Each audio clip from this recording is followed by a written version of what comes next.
안녕하세요. 삶을 조금 더 지혜롭게 바라보는 시간, 오늘의 인생 수업입니다. 오늘은 우리가 언젠가 반드시 마주하게 될 이야기, 나이 들어 혼자 지내는 삶에 대해 조심스럽게 이야기를 꺼내보려 합니다. 어쩌면 지금 이 방송을 듣고 계신 분들 중에도 혼자가 되는 게 두렵다고 느끼시는 분이 계실 겁니다. 젊을 때는 늘 누군가와 함께였습니다. 가족과 동료, 친구와 이웃, 바쁘게 살아가느라 정작 스스로를 들여다볼 여유도 없었지요. 그러다 문득 조용한 오후의 거실 한켠에 앉아 있노라면 나도 이제 혼자구나 하는 생각이 서늘하게 스며듭니다. 독일의 심리학자이자 철학자인 에리히 프롬은 이런 말을 남겼습니다. 혼자 있을 수 없는 사람은 사랑할 수도 없다. 조금 날카롭지만 참 곱씹을 만한 말이지요. 사람은 누구나 혼자 있기를 두려워합니다. 그래서 쉽게 관계를 맺고 또 거기에 의존하며 살지요. 그런데 스스로 혼자 설 수 있는 힘을 기르지 못한 사람은 결국 관계 속에서도 늘 불안을 느끼게 됩니다.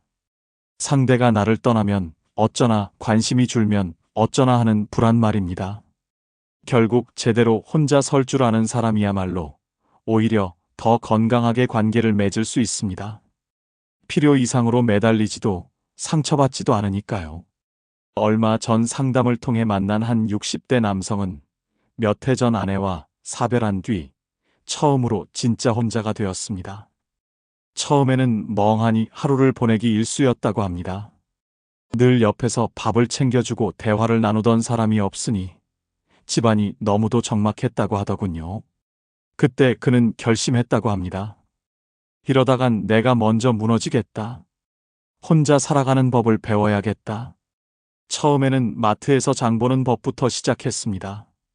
인터넷으로 간단한 반찬 만드는 법을 익히고 주말이면 공원 벤치에 앉아 사람들 구경도 했습니다. 그러던 어느 날 그는 깨달았다고 합니다. 아, 혼자 있어도 괜찮구나. 내가 이렇게도 하루를 잘 보낼 수 있구나. 저는 이런 사례들을 들을 때마다 혼자 있는 능력이야말로 나이 들어 우리가 반드시 준비해야 할 가장 큰 자산이라는 생각을 합니다. 결국 우리 모두는 홀로 왔다가 홀로 떠나는 존재 아니겠습니까? 그래서 오늘 이 시간에는 왜 나이 들어 혼자 잘 지내는 사람이 편안한지, 그리고 혼자 살아가는 법은 무엇인지 심리학과 철학의 이야기들을 빌려 함께 나눠보려 합니다.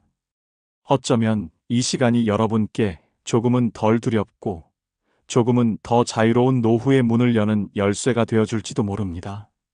지금부터 저와 함께 천천히 그 문을 열어보시죠. 우리는 왜 나이가 들수록 혼자가 되는 것을 두려워할까요? 젊은 시절에는 사람들과 부대끼며 살다 보니 홀로 있는 시간이 귀할 정도였습니다. 오히려 혼자만의 시간이 소중하고 잠시 사람들로부터 벗어나고 싶어 할 때도 있었죠. 그런데 이상하게도 나이가 들면 그때와 반대로 혼자 있는 시간이 무서워집니다. 왜 그럴까요? 심리학에서는 이를 생존 본능의 그림자라고 부릅니다. 사람은 본래 무리를 이루어 살아야 했던 존재입니다. 혼자 떨어져 있으면 생존 가능성이 낮아졌지요. 그 본능이 여전히 우리의 뇌 깊숙이 남아 있어서 나이가 들어 점점 몸이 약해지면 그 불안이 더 강하게 올라오는 겁니다. 젊을 때야 체력도 좋고 어디든 갈 수 있으니 혼자가 두렵지 않지만 나이가 들면 몸이 조금만 불편해져도 금방 외롭고 두려운 감정이 밀려옵니다. 또 하나 사회적으로도 우리 세대는 늘 가족과 함께 사는 것을 이상적으로 배워왔습니다. 어릴 적부터 부모 형제와 한 집에 살았고 결혼 후에는 배우자와 아이들이 곁에 있었지요. 그러다 보니 혼자 있는 상황 자체를 불행하거나 실패로 여기는 경향이 있습니다. 주변에서도 어디 자식이 없나, 배우자가 없나 같은 말을 아무렇지 않게 던지곤 하지요. 혼자 사는 걸 불쌍하다, 안 됐다, 심지어 박복하다고까지 표현하는 사람도 있습니다. 그 말들은 마음 한구석에 불필요한 죄책감과 두려움을 심어놓습니다.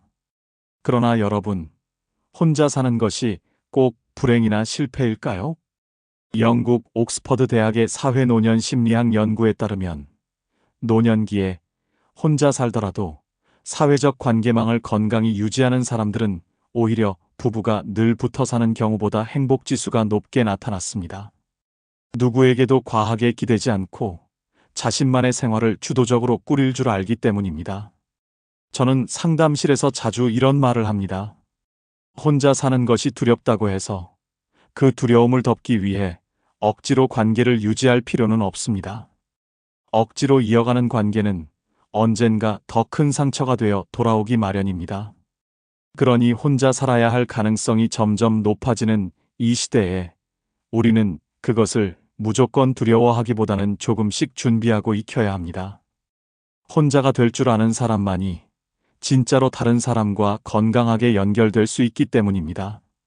결국 혼자라는 두려움은 우리가 그것을 어떻게 바라보느냐에 달려 있습니다. 누군가는 혼자를 고립이라 부르지만 다른 누군가는 그것을 고요한 자유라 부르기도 하지요. 어쩌면 이제부터는 그 두려움을 조금은 새로운 눈으로 바라볼 때가 아닌가 싶습니다. 혼자 사는 법을 배운다는 건 단순히 밥을 해먹고 집안일을 스스로 한다는 것을 뜻하지 않습니다. 그보다는 오히려 혼자 있는 시간을 어떻게 견디고 더 나아가 즐길 줄 아는지를 배우는데 본질이 있습니다. 사람들은 종종 혼자 있는 걸 두려워하면서도 막상 혼자 있는 시간을 어떻게 써야 할지 몰라 허둥대곤 합니다. 결국 텔레비전이나 스마트폰에 의지해 시간을 흘려보내지요. 그러다 문득 찾아오는 허전함에 괜스레 자식들에게 전화를 걸고 친구들에게 술자리를 청하기도 합니다. 그 마음 속에는 나 혼자가 아니구나라는 안도감을 확인하고 싶은 심리가 숨어 있습니다. 하지만 진정으로 혼자 사는 힘을 기른 사람은 다릅니다. 제가 알고 지내는 70대 초반의 한 분은 몇 해 전 배우자를 먼저 떠나보낸 뒤부터 집에서 하루 대부분을 홀로 지냅니다. 그분은 하루의 시작을 아주 단순하게 맞이합니다. 아침 식사를 혼자 차려 먹고 창가에 앉아 좋아하는 클래식 음악을 틀어놓지요. 그리고는 전날 읽던 책을 다시 펼쳐 한 줄 한 줄 음미하며 시간을 보냅니다. 점심 무렵엔 동네를 산책하다가 가끔 시장에 들러 신선한 채소를 사오고 저녁에는 소일 삼아 간단한 밑반찬을 만들어 놓습니다. 이 모든 시간이 혼자여도 허전하지 않고 오히려 꽉 차 있다고 말하더군요. 그분은 이렇게 말했습니다. 혼자 있으니까 더 많은 걸 보게 되고 더 깊이 생각하게 됩니다. 전에 보지 못했던 작은 기쁨들이 참 많더라고요. 심리학자 칼 융도 이런 말을 남겼습니다. 인간의 외부 세계를 향한 탐험이 끝난 뒤에는 결국 자기 자신을 탐험해야 한다. 젊을 땐 밖을 향해 달리느라 정신 없었지만 나이가 들면 자연스레 그 방향이 안으로 향합니다. 혼자 있는 시간이 많아지면 어쩔 수 없이 자기 자신과 마주하게 됩니다. 그동안 애써 덮어두었던 감정들, 놓쳐온 소망들, 또는 자잘한 후회들까지 하나둘 떠올라 마음을 어지럽힐 수도 있습니다. 하지만 바로 그 과정을 지나야만 우리는 조금 더 단단해집니다. 혼자 있는 시간 속에서 스스로를 위로하고 다독이는 법을 배우는 것이죠. 여기까지 듣고 계신 분들 중엔 혹시 이렇게 생각하실 수도 있습니다. 나는 원래부터 혼자 있는 걸 싫어하는 사람인데 이제 와서 어떻게 혼자 잘 지내는 법을 배우나. 하지만 사람의 마음은 생각보다 유연합니다. 조금씩 시도해보면 됩니다. 오늘은 혼자 카페에 가서 창밖을 바라보며 커피 한 잔을 마셔보고 내일은 혼자 산책을 나가 길가의 꽃을 살펴보는 것만으로도 충분합니다. 그 작은 시작들이 쌓이면 언젠가 혼자 있어도 허전하지 않고 오히려 편안한 마음으로 나 자신을 마주할 수 있게 됩니다. 결국 혼자 있는 연습은 내면의 성장을 위한 시간입니다. 그 시간을 두려움으로만 채우지 말고 조금은 천천히 스스로에게 여유를 주며 배워보시길 바랍니다. 그 길 끝에는 예상치 못했던 평안과 작은 기쁨들이 여러분을 기다리고 있을 테니까요. 사람들은 종종 인간관계 때문에 힘들다고 말합니다. 가까운 친구, 형제자매, 심지어 배우자와의 관계도 갈등 없이 순조롭기만 한 경우는 드뭅니다. 저는 상담을 하면서 많은 분들이 이런 고민을 털어놓는 걸 봅니다. 박사님, 저는 사람들 속에 있는 게 너무 피곤해요. 그런데 막상 혼자 있으면 또 외로워서 견디질 못하겠어요. 이 얼마나 역설적인 마음인가요? 혼자는 싫으면서도 막상 관계를 맺으면 피곤하고 상처받기 쉽습니다. 이때 우리는 흔히 관계 속에서 답을 찾으려 합니다. 누군가 내 외로움을 달래주길 바라며 또 그러지 못하면 실망하고 마음을 닫습니다. 그러나 사실 해답은 관계 밖에 있습니다. 먼저 혼자 잘 설 줄 알아야 합니다. 영국의 정신분석가 앤서니 스톤은 고독의 위로에서 이렇게 말했습니다. 외로움에 휘둘리는 사람은 평생 다른 사람의 기준에 끌려다니며 살게 된다. 혼자가 두렵다고 해서 사람에게 매달리면 결국 우리는 관계에 지배당하기 쉽습니다. 상대방의 작은 말과 행동에도 쉽게 상처받고 마음을 이리저리 빼앗기게 되지요. 그러나 스스로 혼자 있는 법을 터득한 사람은 다릅니다. 필요 이상으로 사람에게 집착하지 않고 각자의 거리를 존중하면서 관계를 맺습니다. 그러다 보니 오히려 더 건강한 인간관계를 유지하게 됩니다. 몇 해 전 제 지인이 이런 경험을 들려준 적이 있습니다. 그분은 혼자 영화 보는 법, 혼자 여행 가는 법을 자연스럽게 즐길 줄 아는 사람이었습니다. 그러다 보니 친구들을 만날 때도 결코 무리해서 맞추지 않았습니다. 약속이 겹치거나 몸이 피곤하면 미안하지만 솔직히 사정을 말하고 쉬었습니다. 처음에는 주변에서 왜 그렇게 개인주의적이냐고 핀잔을 주기도 했지만 시간이 지나자 오히려 그분을 더 편하게 대하게 됐다고 하더군요. 필요할 때만 억지로 붙어 있는 관계가 아니라 서로를 존중하며 가볍게 만날 수 있는 관계로 발전한 것입니다. 여기서 중요한 것이 바로 고독과 외로움의 차이입니다. 고독은 내가 선택할 때 존재하는 것이고 외로움은 원치 않아도 찾아와 마음을 괴롭히는 것입니다. 혼자 있는 법을 배우면 우리는 고독을 선택할 줄 알게 됩니다. 그 시간 속에서 조용히 내 마음을 돌보고 작게나마 스스로에게 행복을 주려 애쓰게 됩니다.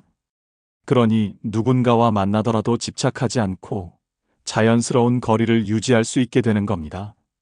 관계라는 것은 결국 억지로 붙잡는다고 오래가는 게 아닙니다. 조금은 놓아줄 줄 알고 조금은 서로 거리를 두며 지내야 그 인연이 더 오래가고 건강합니다. 저는 종종 이런 말씀을 드립니다. 사람과의 인연은 억지로 쥔다고 오래가지 않습니다.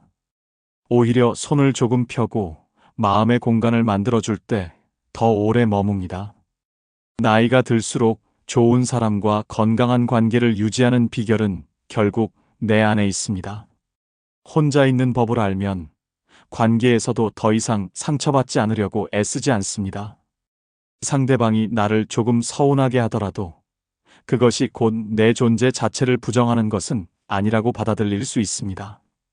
그 마음의 여유가 사람들을 편하게 하고 그래서 오히려 좋은 사람들이 내 곁에 남게 되는 것입니다. 지금 이 방송을 듣고 계신 분들도 혹시 관계에서 자주 상처받고 지치셨나요? 그렇다면 스스로에게 이렇게 물어보시길 바랍니다. 나는 혼자 있을 때도 충분히 괜찮은가? 만약 그렇지 못하다면 지금부터 조금씩 연습해보면 좋겠습니다. 혼자 있는 시간을 두려워하지 않고 오히려 나를 채우는 시간으로 바꿔보세요.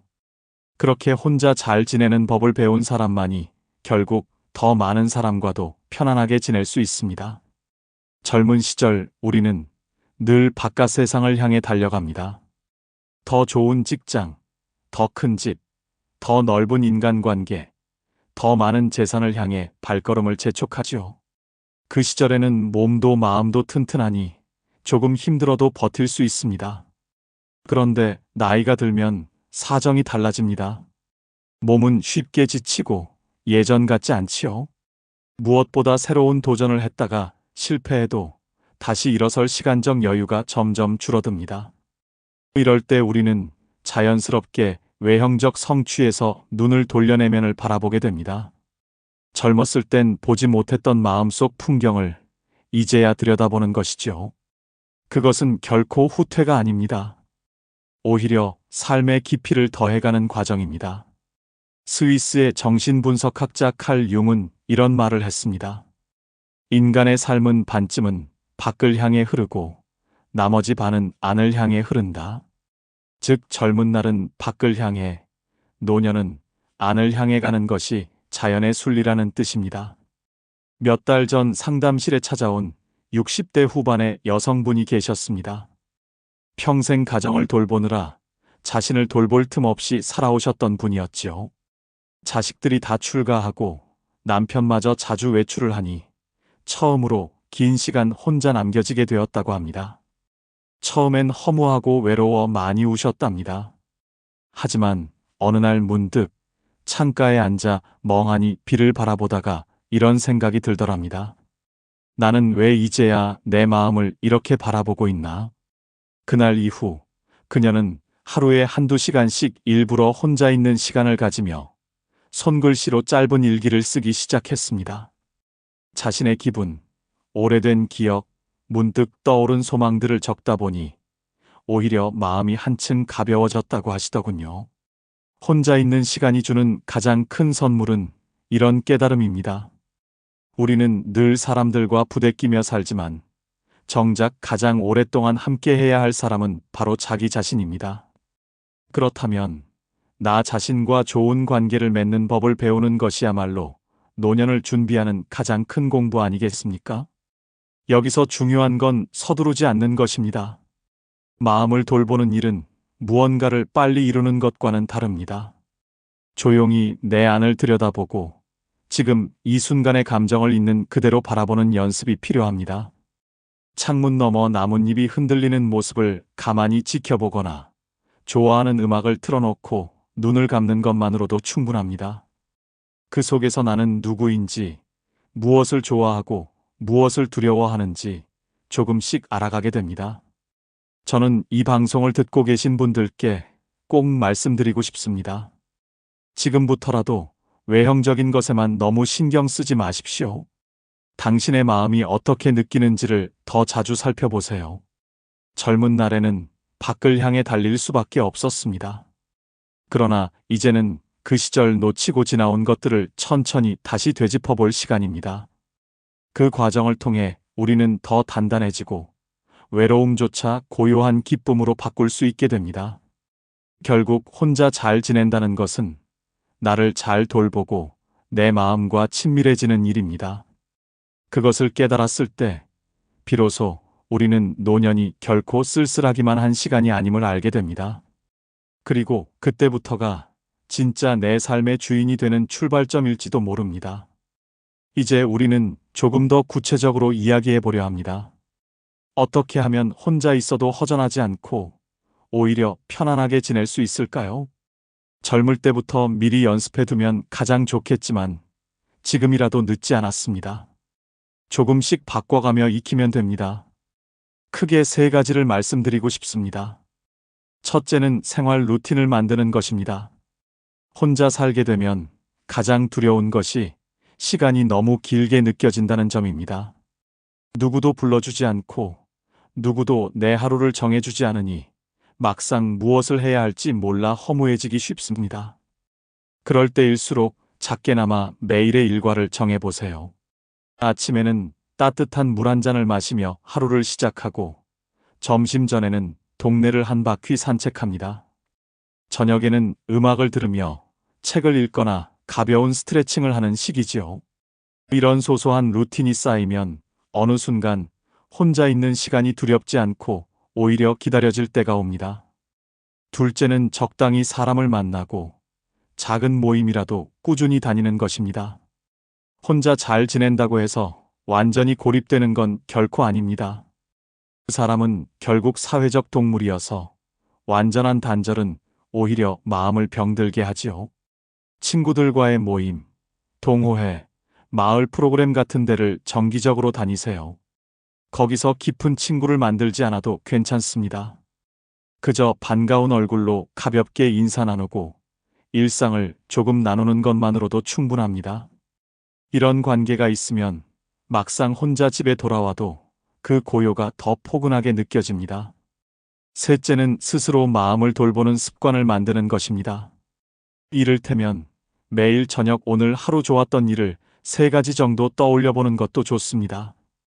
아침에 먹었던 달콤한 과일, 공원에서 스친 바람, 지인에게서 온 따뜻한 문자 한 통. 이런 사소한 기쁨들을 의식적으로 떠올리고 감사해야 하면 마음이 훨씬 부드러워집니다. 심리학 연구에서도 이런 작은 긍정 훈련을 꾸준히 한 사람들은 그렇지 않은 사람보다 훨씬 스트레스에 강하고 외로움도 덜 느낀다고 나와 있습니다. 그리고 저는 한 가지 더 권하고 싶습니다. 만약 종교가 있다면 그것도 좋고, 혹은 철학서나 명상 글귀를 읽으며 마음을 다잡는 것도 좋습니다. 종교와 철학은 우리를 덜 흔들리게 만들어주는 훌륭한 지지대입니다. 그 속에서 혼자 있어도 괜찮다는 믿음을 얻을 수 있으니까요. 결국 혼자 잘 산다는 것은 거창한 목표가 아닙니다. 누구에게도 폐를 끼치지 않고 내 하루를 내가 돌보며 조용히 기쁘게 사는 것. 그게 바로 나이 들어 우리가 가장 먼저 준비해야 할 삶의 지혜입니다. 지금 이 방송을 들으시며 혹시 마음속에 작은 두려움이 올라오셨더라도 괜찮습니다. 우리 모두 조금씩 배워가는 중이니까요. 오늘 하루 작게나마 혼자서 웃을 수 있는 무언가를 해보시길 바랍니다. 그것이 내일의 여러분을 훨씬 더 편안하게 만들어줄 것입니다. 이제 오늘의 이야기를 조금 정리해 볼까 합니다. 우리는 살아오면서 너무 많은 시간을 밖으로만 향해 달려왔습니다. 가족을 부양하기 위해, 자식을 뒷바라지하기 위해, 사회에서 인정받기 위해 쉴 틈 없이 바깥을 향해 뛰었습니다. 그러다 보니 정작 내 마음, 내 안을 들여다보는 법은 배우지 못했지요. 그러나 세월은 멈추지 않고 흘러갑니다. 그리고 언젠가는 우리 모두에게 고요하게 혼자가 되는 순간이 찾아옵니다. 사람들은 흔히 말합니다. 그래도 노년엔 부부가 함께 살아야 외롭지 않지 않나? 맞습니다. 함께 살아서 좋을 때도 분명히 있습니다. 하지만 부부라고 해서 늘 마음이 편한 것은 아닙니다. 같은 집에 살아도 각자의 생각과 고독은 다르기 마련이지요. 오히려 관계가 불편해져서 함께 있어도 더 외로움을 느끼는 분들도 많습니다. 결국 중요한 것은 누구와 있느냐가 아니라 내가 내 자신과 어떻게 함께 있느냐입니다. 스스로를 돌보고 내 마음을 잘 들여다보고 작은 것에도 기쁨을 느낄 수 있는 사람. 그런 사람이 되면 혼자 있어도 외롭지 않습니다. 그리고 신기하게도 그런 사람 주위에는 좋은 사람들이 더 자연스럽게 머무르게 됩니다. 오늘 이야기에서 제가 거듭 강조한 것은 혼자 있는 법을 조금씩 배우자는 것입니다. 혼자 산다고 해서 반드시 고립되거나 불행해지는 것이 아닙니다. 오히려 관계에 집착하지 않게 되고 마음이 한결 자유로워집니다. 조용히 책을 읽으며 사색하거나 좋아하는 노래를 들으며 지난 삶을 떠올려보는 시간. 그 속에서 사람은 오히려 더 깊어지고 단단해집니다. 그리고 혹시 지금 혼자가 두려우신가요? 그 두려움은 자연스러운 것입니다. 하지만 그 두려움을 어떻게 다루느냐에 따라 앞으로의 노년이 훨씬 달라질 것입니다. 오늘부터라도 아주 작은 것부터 시작해 보세요.